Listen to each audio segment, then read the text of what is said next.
On Saturday, the Michigan Republican Party voted to remove Chairperson Kristina Karamo during a special meeting.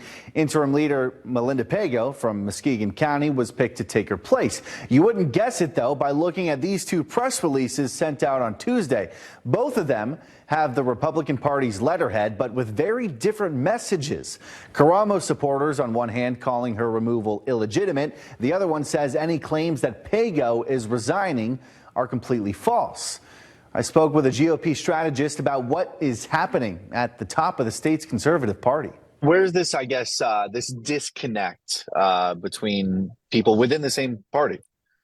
Yeah, so I mean, I think, we have a habit as Republicans over the past few years of refusing to accept results of elections. As Brian Schmidtke reminded us, Kristina Karamo is no stranger to this trend. Kristina Karamo never conceded her 2022 loss as Secretary of State. When it was a clear defeat by Secretary of State Jocelyn Benson. And so this is par for the course with Kristina, that she doesn't want to accept reality. Schmidtke's been a Republican strategist for more than 15 years. He was in the chambers during Saturday's meeting when state GOP members had an overwhelming 40-5 vote to oust Karamo from her position as mounting debt and infighting continue to plague the party. I'm a fiscal conservative. I try and take home as much money as I can, and I try to spend it as wisely as I can, and I want lower taxes.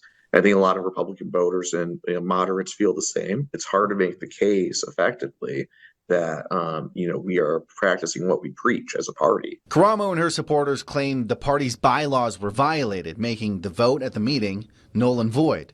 Well, Schmidtke doesn't see it that way and blames Karamo for the lopsided vote. Karamo encouraged her supporters to stay at home because, that you've now got the result that you do.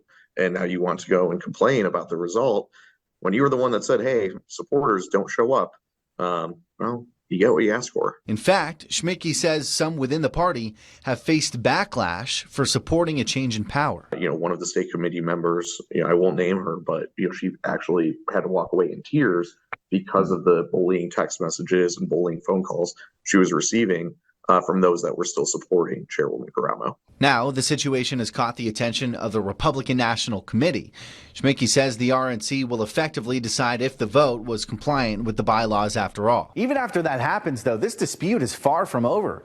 Schmidtke says he'd be surprised if there weren't several lawsuits filed by Friday for both parties, and then if the RNC supports Karamo's removal, there's going to be another official vote to have someone fill her position. Again, Pego's just in there for the interim, and Schmidtke expects that race to divide the party even more. In the meantime, we have contacted both Karamo and Pego's offices for comment. We have yet to hear back. In the studio, Max Goldwasser, Fox 17 News.